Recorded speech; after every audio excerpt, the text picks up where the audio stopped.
할머니가 읽어주는 하나님 말씀, 쉬운 성경, 마가복음 14장. 6월절과 무교절이 되기 이틀 전이었습니다. 대제사장들과 율법학자들이 흉계를 꾸며 예수님을 아무도 모르게 잡아서 죽이려고 하였습니다. 이들이 말했습니다. 명절 동안에는 안 돼. 사람들이 소동을 일으킬 수 있어. 예수님께서 베다니 마을에 있는 문둥병에 걸렸던 시몬의 집에서 음식을 드시고 계셨습니다. 한 여자가 매우 비싼 나드 향유 한 병을 가지고 왔습니다. 그리고 병을 열고 향유를 예수님의 머리에 부었습니다. 그러자 몇몇 사람이 화를 내면서 서로 말했습니다. 어째서 향유를 낭비하는 거지? 이 향유는 300데나리온에 팔 수 있고 그 돈으로 가난한 사람들에게 도울 수도 있었을 텐데. 그리고 여자를 호되게 나무랐습니다. 예수님께서 말씀하셨습니다. 가만 두어라. 어째서 여자를 괴롭히느냐? 그는 내게 좋은 일을 했다. 가난한 사람들은 항상 너희와 함께 있으므로 원하면 언제든지 좋은 일을 할 수 있다. 그러나 나는 항상 너희와 함께 있는 것이 아니다. 여자는 자기가 할 수 있는 일을 했다. 죽기 전에 내 장례를 위해 내 몸에 향유를 부어준 것이다. 내가 너희에게 진정으로 말한다. 복음이 온 세상에 전해질 때 이 여인이 한 일도 알려져서 사람들이 기억하게 될 것이다. 12 제자 가운데 한 사람인 가룟 유다가 예수님을 넘겨주려고 대제사장들에게 갔습니다. 대제사장들은 이 말을 듣고 기뻐했습니다. 그리고 유다에게 돈을 주기로 약속했습니다. 그래서 유다는 예수님을 넘겨줄 좋은 기회를 엿보기 시작했습니다. 무교절의 첫 번째 날, 즉 6월절 양을 잡는 날에 제자들이 예수님께 여쭈었습니다. 6월절 음식을 어디에 가서 준비할까요? 예수님께서 제자들 가운데서 2명을 보내시면서 말씀하셨습니다. 성으로 들어가거라. 물병을 든 사람을 만나면 그를 따라가거라. 그가 들어가는 집의 주인에게 선생님께서 제자들과 함께 6월절 음식을 먹을 수 있는 방이 어디냐고 물으십니다. 라고 하여라. 그러면 집주인이 너희에게 준비된 커다란 다락방을 보여줄 것이다. 그곳에서 음식을 준비하여라. 제자들이 떠나서 성으로 들어갔습니다. 예수님께서 말씀하신 그대로였습니다. 그래서 6월절을 준비했습니다. 저녁이 되자 예수님께서 12 제자들과 함께 그 집으로 가셨습니다. 식사를 하는 동안 예수님께서 말씀하셨습니다. 내가 너희에게 진정으로 말한다. 나와 함께 음식을 먹고 있는 너희 가운데 한 사람이 나를 배반할 것이다. 제자들이 근심하면서 한 사람씩 예수님께 말했습니다. 설마 제가 그 사람입니까? 예수님께서 대답하셨습니다. 12 제자 가운데 한 사람이며 나와 함께 그릇에 손을 넣는 사람이다. 인자는 성경에 기록된 대로 죽지만 인자를 넘겨주는 사람에게는 화가 있다. 그 사람은 차라리 태어나지 않았더라면 자신에게 더 좋았을 것이다. 식사를 하는 동안 예수님께서는 빵을 들고 감사 기도를 드리셨습니다. 그리고 떼어서 제자들에게 주시며 말씀하셨습니다. 받아라. 이것은 나의 몸이다. 또 잔을 들고 감사 기도를 드리셨습니다. 그리고 제자들에게 잔을 주어 제자들이 마셨습니다. 예수님께서 말씀하셨습니다. 이것은 많은 사람들을 위해 쏟는 나의 피, 곧 언약의 피다. 내가 진정으로 너희에게 말한다. 내가 하나님 나라에서 새 것으로 마실 그 날이 올 때까지는 결코 다시 포도나무에서 난 것을 마시지 않을 것이다. 예수님과 제자들은 찬송을 부른 후 올리브 산으로 올라갔습니다. 예수님께서 제자들에게 말씀하셨습니다. 너희는 모두 나를 버릴 것이다. 성경에 이렇게 쓰여 있다. 내가 목자를 치리니 양들은 흩어질 것이다.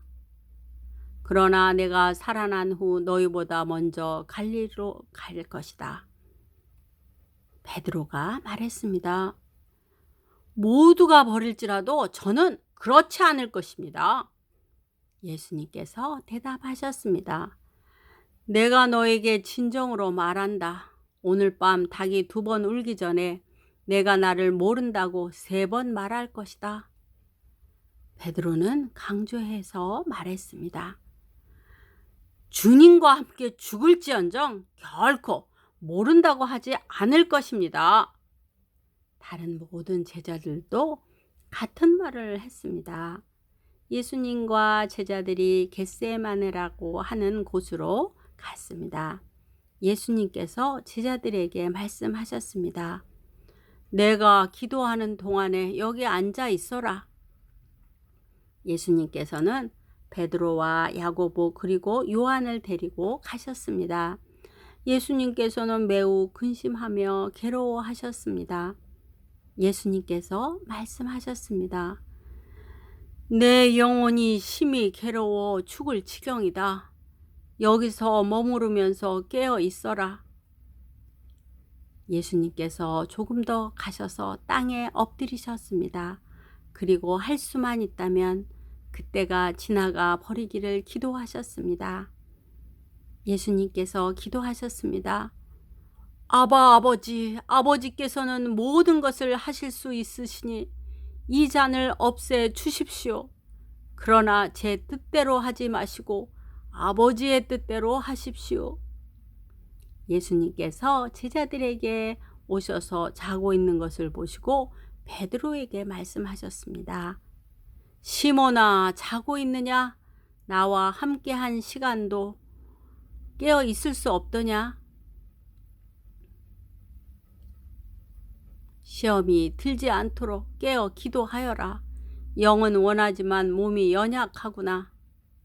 다시 예수님께서 제자들을 떠나서 같은 말씀으로 기도하셨습니다. 그리고 다시 제자들에게 오셔서 자고 있는 모습을 보셨습니다. 그것은 제자들이 너무 졸렸기 때문입니다. 제자들은 예수님께 무슨 말을 해야 할지 몰랐습니다. 3번째 예수님께 오셔서 말씀하셨습니다. 아직도 자고 있느냐? 아직도 쉬고 있느냐? 그만 하면 됐다. 이제 시간이 되었다. 보아라, 인자가 죄인들의 손에 넘겨진다. 일어나자, 가자, 보아라. 나를 넘겨줄 사람이 가까이에 와 있다. 예수님께서 아직 말씀하시고 계실 때 12 제자 가운데 한 사람인 유다가 다가왔습니다. 대제사장들과 율법 학자들과 장로들이 보낸 많은 무리들이 칼과 몽둥이를 들고 유다와 함께 왔습니다. 예수님을 넘겨주는 자가 사람들과 신호를 정했습니다. 내가 입맞추는 사람이 바로 그 사람이니 체포하여 데리고 가시오. 유다가 예수님께 와서 선생님 이라고 말하면서 입을 맞추었습니다. 그러자 그들이 예수님에게 손을 대어 체포했습니다. 그러나 곁에 있던 사람 가운데 한 명이 칼을 뽑아 대제사장의 종을 내리쳐 귀를 잘랐습니다. 예수님께서 말씀하셨습니다. 마치 강도를 잡는 것처럼 나를 잡으려고 칼과 몽둥이를 가지고 왔느냐? 내가 매일 성전에서 너희들과 함께 있으면서 가르칠 때에는 너희가 나를 잡지 않았다. 그러나 일어난 이 모든 것은 성경을 이루려고 일어난 것이다. 예수님의 제자들이 모두 예수님을 떠나 도망갔습니다.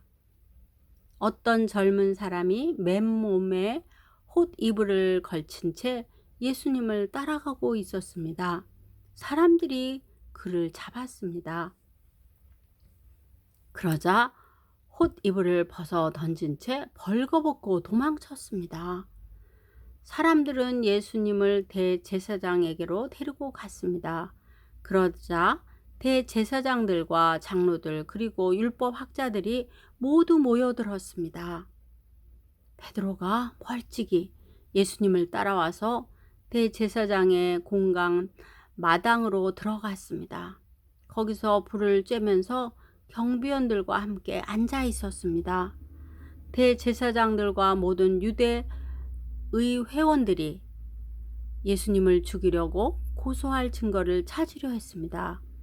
그러나 아무런 증거도 찾을 수 없었습니다. 많은 사람들이 예수님에 대해 거짓 증거를 대었습니다. 그러나 그들의 말은 서로 맞지가 않았습니다.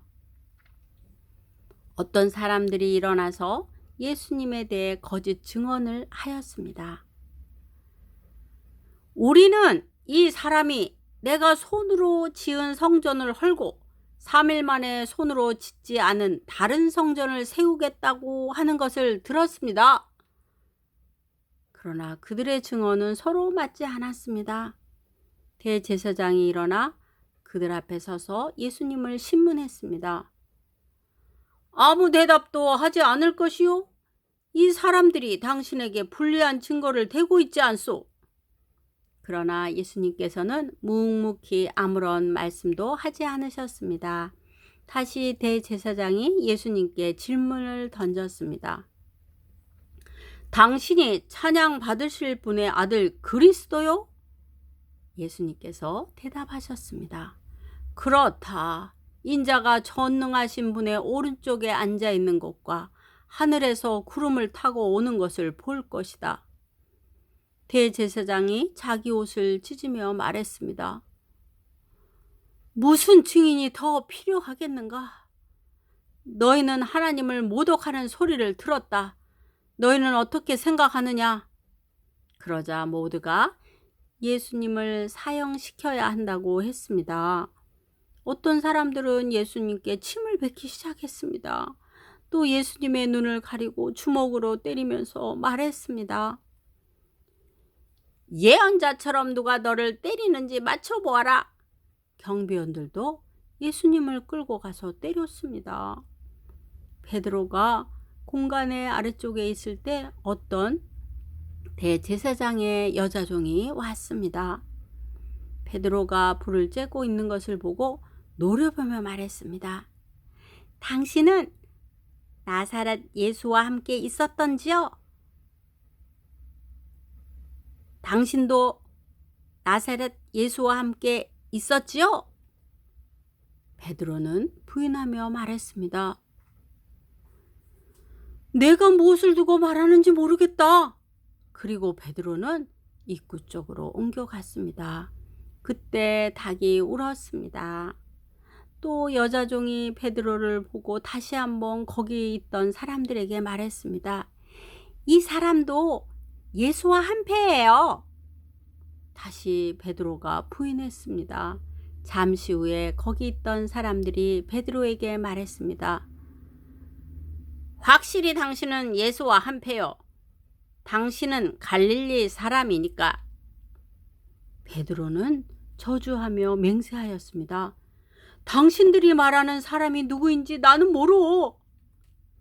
그러자 닭이 두 번째 울었습니다. 베드로는 예수님께서 자기에게 닭이 두 번 울기 전에 내가 나를 3번이나 모른다고 할 것이다 라고 한 말씀이 기억났습니다. 그래서 엎드려져서 울었습니다. 오늘도 하나님 말씀 한 장 잘 읽었죠? 하나님과 동행하는 삶을 살 때 축복이랍니다. 하나님과 동행한다는 것은 죄를 짓는 사람들과 어울리지 않는 것이에요. 하나님을 경외하고 말씀대로 사는 것을 의미하고 예수님은 나를 위해 십자가에 돌아가셨다는 것을 확실히 믿을 때 동행하는 삶이 축복으로 나타난답니다. 사랑하고 축복합니다.